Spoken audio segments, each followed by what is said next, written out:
Coucou à toi, j'espère que tu vas bien et que ton été se passe de la meilleure des façons possibles.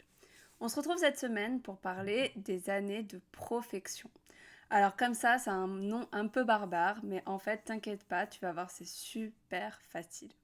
Cet épisode est destiné à tous ceux qui sont curieux de l'astrologie, qu'ils soient débutants ou non. Alors bien entendu, quand on est débutant, il y a certains termes que tu vas avoir peut-être un peu de mal à assimiler, mais tu vas comprendre normalement le fonctionnement global des années de profection. Les années de profection font partie de l'astrologie prédictive. Donc l'astrologie prédictive, c'est une partie de l'astrologie qui permet de prédire, alors là je mets des gros guillemets, de prédire l'avenir, c'est-à-dire de savoir dans le futur quelles seront les énergies dans lesquelles on va naviguer.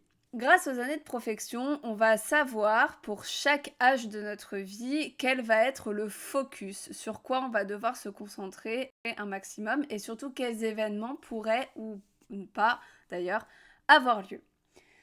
Les années de profection, elles servent donc à savoir ce qui va se passer pour nous cette année et les années suivantes, mais elles permettent aussi de regarder un petit peu en arrière et puis des fois de mieux comprendre certains événements. Par exemple, si tu t'es marié à une date, que tu as trouvé un nouveau travail à une date, etc., on peut vraiment trouver un lien avec les années de profection. Et du coup, ça permet de savoir que l'astrologie, ça marche quand même pas mal parce qu'effectivement, on est bien influencé dans notre vie par notre thème astral et les planètes. Alors, les années de profection. En gros, une année va être reliée à un domaine de vie. Lors de notre première année de vie, on va être focalisé sur la maison 1. Donc entre 0 et 1 an, attention, c'est pas à 1 an, c'est entre 0 et 1 an, donc quand on a 0 ans, on va se focaliser sur la maison 1. Puis, entre 1 an et 2 ans, on va se focaliser sur la maison 2. Entre 2 ans et 3 ans sur la maison 3, etc., etc. Je te mettrai dans le descriptif de cet épisode les années de profection avec les âges qui vont avec. Donc chaque année est reliée à un domaine de vie. Donc en fonction de ton âge, il va être important de regarder quelle est l'année concernée, l'année de profection concernée, pour savoir quel domaine de vie va être le plus impacté. Donc, encore une fois, 0 à 1 an, première maison, 1 à 2 ans, deuxième maison, etc. Quand on arrive à la maison 12, donc entre 11 et 12 ans, à 11 ans du coup, à 11 ans, on va savoir de la maison 12. Et donc, du coup, à 12 ans, on recommence du départ et on part sur la première maison. Donc, à 12 ans, maison 1, 13 ans, maison 2, 14 ans, maison 3, etc., etc. Chaque maison est liée directement à ton thème. Donc, en gros, pour chaque âge, chaque personne va avoir la même maison concernée. Donc, encore une fois, à 12 ans, du coup, c'est la maison 1 qui va être concernée pour tout le monde, mais elle va être reliée à ton thème. Donc, ça va vraiment prendre appui sur ton thème astral à toi. Comment est-ce qu'on fait pour avoir cette nuance? C'est que du coup, on va regarder notre thème. Donc, par exemple, moi, si ma maison 1 est activée, je vais regarder ma maison 1 dans mon thème. Donc, ma maison 1 est en vierge puisque je suis ascendant vierge. Et je n'ai aucune planète qui est dans cette maison. Du coup, l'année de profection va concerner la maison 1, donc elle va concerner ma personnalité, mon corps physique, etc.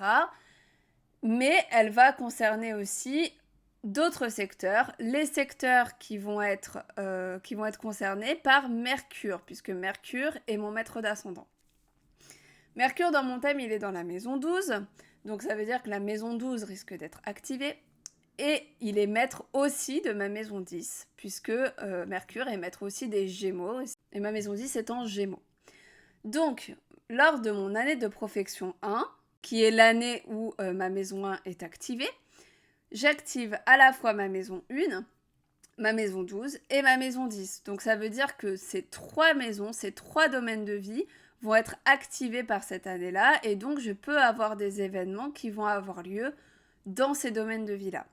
Par exemple, je pourrais changer de carrière parce que je me rends compte que mon travail, maison 10, n'est plus aligné à ma personnalité, maison 1. Ça pourrait aussi du coup être la fin d'un cycle dans ma carrière, puisque ma maison 12 est activée, la maison 12 parle de fin de cycle, et la maison 10 de la carrière. Donc voilà, il faut vraiment faire les liens entre les différentes maisons qui sont activées et du coup les différents domaines de vie. Si jamais tu ne te souviens pas des différents domaines de vie et des maisons, et le lien entre les deux, tu peux aller regarder sur mon compte Instagram. J'ai fait un carrousel là-dessus, donc ça devrait être assez facile à trouver avec chaque maison et les mots-clés associés. Du coup, à chaque fois, quand on analyse, on regarde sa maison, donc la maison dans son thème, et du coup les planètes qui sont dedans, et les maisons dans le thème, plus le maître de la maison. En gros, quand on va analyser une année de profection, on va regarder la maison concernée dans le thème astral, on va regarder le maître de cette maison, où est-ce qu'il se situe, et également s'il est maître d'autres maisons. Et si j'ai des planètes dans la maison concernée, on va regarder quelle maison elle contrôle. Par exemple, si dans mon année de profection, j'ai Vénus dans cette maison-là, et je vais regarder aussi les maisons qui sont concernées par la balance et par le taureau, parce que Vénus est activée, donc du coup elle va activer les maisons aussi qu'elle contrôle. Alors j'espère que je vous ai pas encore perdu, parce que je sais que ça peut être un petit peu compliqué comme ça, mais on va faire plusieurs cas pratiques pour que vous compreniez bien le principe. Alors, par exemple, je vais prendre mon année de profection de cette année. Donc là, je vais avoir 32 ans. Donc l'année des 32 ans, c'est la maison 9 qui est activée. Encore une fois, tu pourras aller regarder dans le descriptif de l'épisode. Je vais mettre toutes les années de profection avec les âges associés. Donc pour l'année des 32 ans, c'est une année de profection 9. Donc du coup, c'est la maison 9 qui est activée dans mon thème. Donc la maison 9, elle va parler d'ouverture, de voyage, de quête de sens. Donc c'est sûrement dans ces domaines-là que je vais avoir le plus d'activation. C'est une maison qui tombe pour moi dans le signe du taureau et je n'ai aucune planète dans cette maison. Donc comme je n'ai pas de planète dans cette maison, ça c'est quelque chose en moins à analyser. On verra ensuite tout à l'heure avec une maison où il y aurait des planètes à l'intérieur. Donc là, j'ai pas de planète dedans, donc du coup, je vais juste analyser la signification de la maison 9. Je vais regarder le maître de cette maison et ensuite, je vais regarder s'il y a d'autres maisons qu'il contrôle. Donc là, comme ma maison 9 tombe en taureau, son maître, c'est Vénus. Vénus tombe dans ma maison 11, donc c'est ma maison 11 aussi qui va être activée, donc maison 9, maison 11. Et Vénus, elle est également maître de la balance. Et dans mon thème, le signe de la balance, c'est la maison 2 qui tombe dedans. Donc, j'ai à la fois ma maison 9, ma maison 11 et ma maison 2 qui vont être activées. Donc, maison 9, les voyages, la quête de sens, l'ouverture d'esprit et potentiellement la justice. Dans la maison 11, c'est plutôt ce qui est projet, groupes sociaux, amitié. Et dans la maison 2, c'est mes valeurs personnelles, mon rapport à l'argent et mes possessions.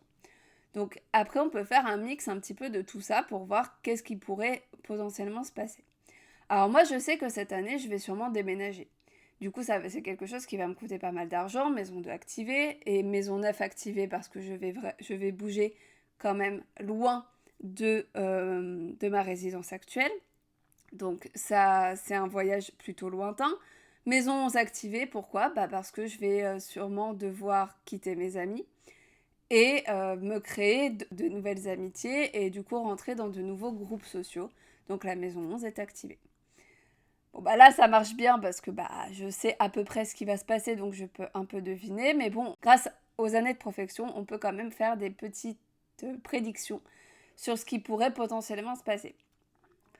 Si tu es intéressé par ce sujet, je prévois de faire une série d'épisodes sur YouTube avec chaque année de profection et tout ce que ça peut signifier, donc tout ce qui peut se passer durant une année de profection 1, une année de profection 2, etc., etc. Donc reste vraiment connecté parce que ça sortira sur YouTube à partir de septembre. Donc voilà pour mon analyse de mon année, de ma future année. Ce que je te propose, c'est de regarder une année un peu au hasard dans mon thème. Alors, je vais regarder avec toi une année de profection 2. Alors, pourquoi j'ai choisi le 2? Tout simplement parce que dans mon thème, j'ai deux planètes dans la maison 2. Du coup, ça permettait d'avoir une vision un peu plus complète. Donc, j'ai pris un peu au hasard. C'était vraiment juste pour avoir une maison avec plusieurs planètes dedans. Donc, si je prends les années de profection 2, la dernière que j'ai vécue, c'est lors de mes 25 ans. Lors de mes 25 ans, du coup, j'étais en année de profection 2, donc dans le signe de la balance. Et dans ma maison 2 se trouvent Mars et Jupiter. On va pouvoir faire une sacrée analyse parce que là, on a vraiment beaucoup de planètes et de maisons associées. Donc ma maison 2 en balance. Du coup, mon maître de maison 2, c'est Vénus. Donc comme on a vu tout à l'heure, Vénus, maison 11 et maître de la maison 9 en taureau. Donc encore une fois, j'ai la maison 2, la maison 11 et la maison 9 qui sont activées. Ensuite, j'ai Mars et Jupiter qui sont dans la maison 2. Donc ces deux planètes vont être activées. Mars, il est maître de ma maison 8 en bélier, mais aussi de ma maison 3 en scorpion. Donc maison 8, 9, 11, 2 et 3 activées. Ça commence à faire pas mal. Et Jupiter, il est maître de ma maison 4 en Sagittaire et de ma maison 7 ma maison 7 en Poisson. Donc ça fait, si je mets dans l'ordre, 2, 3, 4, 7, 8, 9 et 11. Il y a quand même 7 maisons qui sont activées en une seule année, donc autant te dire que à chaque fois que je tombe sur les années de profection 2, eh ben, ça se coupe pas mal.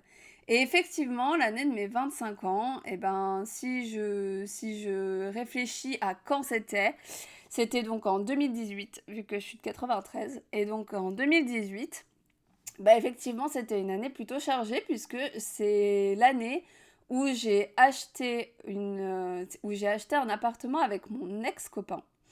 Donc, bah, on a le côté investissement financier, maison 2, pour créer un foyer, maison 4, avec mon copain de l'époque qui était un copain sérieux, maison 7. J'ai fait un crédit pour ça, maison 8. Ensuite, la maison 11 activée parce que c'était un projet. Maison 9, ben parce que y avait tout ce qui était légal, parce que la maison 9, elle nous parle aussi de juridique. Et enfin, la maison 3, bah, parce que j'ai déménagé cette année-là. Déménagement, déplacement, maison 3. Donc il y a vraiment un lien avec un seul projet, il y a un lien avec toutes ces maisons-là. Donc toutes ces maisons ont été activées et du coup, bah, ça a lancé ce projet-là cette année-là. Donc je trouve que c'est assez ouf parce que bon, bah, c'est la seule fois où j'ai fait un investissement immobilier en plus avec quelqu'un. Donc je trouve que c'est assez parlant et assez flagrant.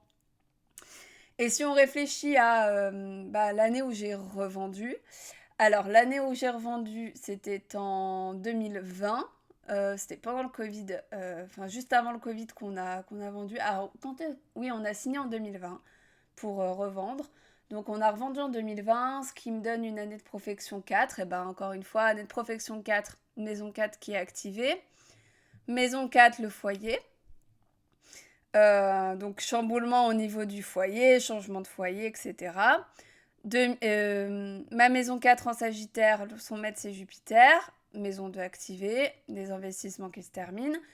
Et en plus de ça, Jupiter est aussi maître de ma maison 7, c'était la fin d'une relation. Donc vraiment, ça, souvent, quand on regarde un petit peu en arrière sur les années de profection, c'est franchement assez ouf parce qu'on trouve des liens avec toutes les maisons qui sont activées en général. Donc voilà, c'est super intéressant à faire pour se prendre un petit moment d'introspection et pour mieux comprendre ben, pourquoi et comment sont arrivés des moments importants de notre vie. Voilà pour cet épisode. J'espère que j'ai été assez claire, que je t'ai pas trop embrouillée parce que c'est un petit peu compliqué à expliquer sans montrer, sans schéma, etc. Juste à l'oreille. Donc j'espère que tu as bien compris le principe.